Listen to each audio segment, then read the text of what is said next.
Yup, we're getting into B-Marsh territory here, baby. Because what I wanted to do in this video was talk about a tweet made by Jimmy Murphy, Murphy's Law 74, on Twitter. Now, Murphy, of course, primarily does stuff for RG Media, but he was more so on the Boston beat in prior days. He did a lot of stuff for Boston Hockey Now, I'm pretty sure. But of course, Murphy is a Boston guy. He's in the Boston beat. And he went out there and posted a tweet that got a lot of folks talking, and we're going to be diving into it here. It's got 100,000 views, and it says this. As I've stated since he was traded, a source close to Brad Marchand just told me, I can't see a way he returns to the Boston Bruins. That ship has sailed. Murphy then follows it up by talking about 3 landing spots, the top 3 landing spots for Marchand right now. Number 1, he stays with the Florida Panthers. Number 2, he heads over to the Toronto Maple Leafs. And number 3, the New Jersey Devils. 3 teams, 3 very different circumstances, and a guy in Brad Marchand who has a chance to test the market or re-sign with the Cats that he's on right now.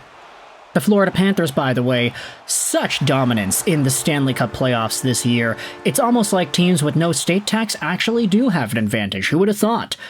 Game 3 goes on later today, and we will see whether or not Marchand and his crew can come away with a commanding 3-0 lead.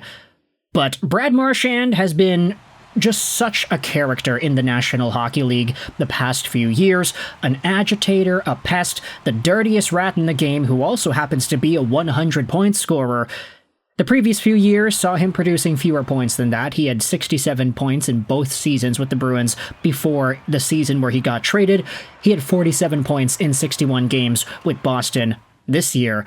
And now, in the playoffs with Florida, he's got 12 points in 14 total games, 3 goals and 9 assists. This guy has been totally on fire. He's been getting a whole bunch of penalty minutes. He does everything that he does, and he's been doing it to the best of his capacity. Brad Marchand is a total gamer, and he has added such a dynamic element to this Florida Panthers forward core.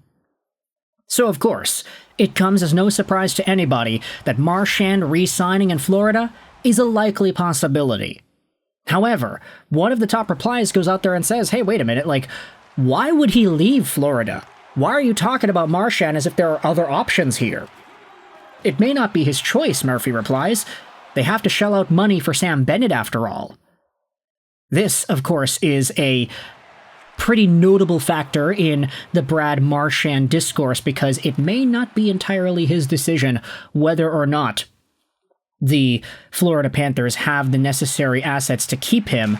If they just decide, hey, we're going to go with Bennett instead, this guy and Marchand is 37 years old, and although he is good, this isn't really a player that we can invest as much into in the same way we can with a Sam Bennett, who happens to be a center, who happens to do this, that, and the other. There's a lot that we can see out of Sam Bennett that may not be there necessarily in Brad Marchand. Although, of course, if you get Marchand, you're paying for the name factor. This is a guy that has had so much success as an individual, as a teammate on some really good Boston Bruins teams, and there is a lot of pedigree in that, which is why the Florida Panthers went out there and got him in the first place.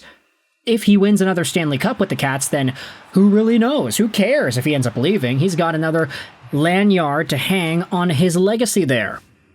But let's talk about the other 2 teams that are listed here as potential landing spots for Marchand. Number 2 is the Toronto Maple Leafs. Now, it was also talked about by Elliot Friedman that Brad Marchand and the Leafs could very well be a possibility. He did ponder about that on his podcast, because if the Leafs are in a spot where they're getting beat by Brad Marchand every other year, whether it is with Florida or with Boston, if you can't beat him, join him, right? Or in Marchand's case, if you beat him all the time, join him. There would be such a shift in the hockey landscape in Toronto if Brad Marchand, the ultimate villain, the ultimate heel, the number 1 disturber of Toronto Maple Leafs fan dreams, if he were to become a Maple Leaf himself. If he's the Marner replacement, he's the Johnny T replacement or whatever in terms of the leadership core of that Toronto team, then who knows what's possible with this Toronto squad into the next few years with Craig Berube as the head coach. Imagine him coaching Brad Marchand. That sounds like a fit that I do not ever want to envision happening. Imagine Marchand trying to get back at the coach that once snagged his 2019 Cup dreams away from him. Of course, though, Brad Marchand, slippery as he is, would fit very well with the Matthew Nyes of the world. Having Austin Matthews getting that little boost of aggression on that line would be interesting, especially if there's no more Marner. We'll see whether or not Marner ends up sticking around. If there's a Marner, Marchand, Matthews line, the triple M's, that would be really interesting. But of course, it would be kind of a miracle if all these guys were able to stick around and be Toronto Maple Leafs next season. But let's go over onto the final team here and dive into the New Jersey Devils, because the Devs are in a pretty interesting spot as well. They had quite a disappointing playoff run, considering the injuries and considering who was available in the lineup. They didn't have Jack Hughes, he was out for a while. Luke Hughes also taken out too. So a lot of the Hugheses got injured this year. It was definitely not ideal. Even Quinn Hughes in Vancouver wasn't healthy for the majority of the season. Or, no, I shouldn't say that. He played over half the games. Yeah, he was healthy for the majority of the season, but you could even tell in the games that he was playing that he wasn't at 100%. But Brad Marchand sticking on to a younger New Jersey team definitely would be a nice addition to the Hischiers and the Brotts and the Jack Hugheses of the world. Palat and Marchand, two veteran guys that could be rounding out the forward core here with New Jersey, not to mention just the idea of Jack Hughes and Brad Marchand playing together. You can imagine the shiftiness and how nice that would be to watch in terms of their on-ice gameplay. Jack Hughes just plays such a fluid and beautiful style of game that having Brad Marchand as a winger to support that would be just a total chef's kiss-like scenario. It's also going to boil down to money as well. Murphy did indicate that the Panthers might not be able to re-sign a guy like Brad Marchand if they decide to put all their baskets into the Sam Bennett pool, which definitely makes things a little bit more interesting because Marchand's making $6.125 million right now. If he were to become a free agent, could he get $7 million bucks for 2-3 years, something like that? Are these other teams, the Maple Leafs and the Devils, willing to shell out that money for Brad Marchand? I think for Toronto, you kind of say no questions asked. You give him whatever he wants, because if you're going to lose out on Tavares and Marner, you're going to have a boatload of cap space. Why not just fill it out with random guys that can be useful additions at pretty reasonable dollar amounts?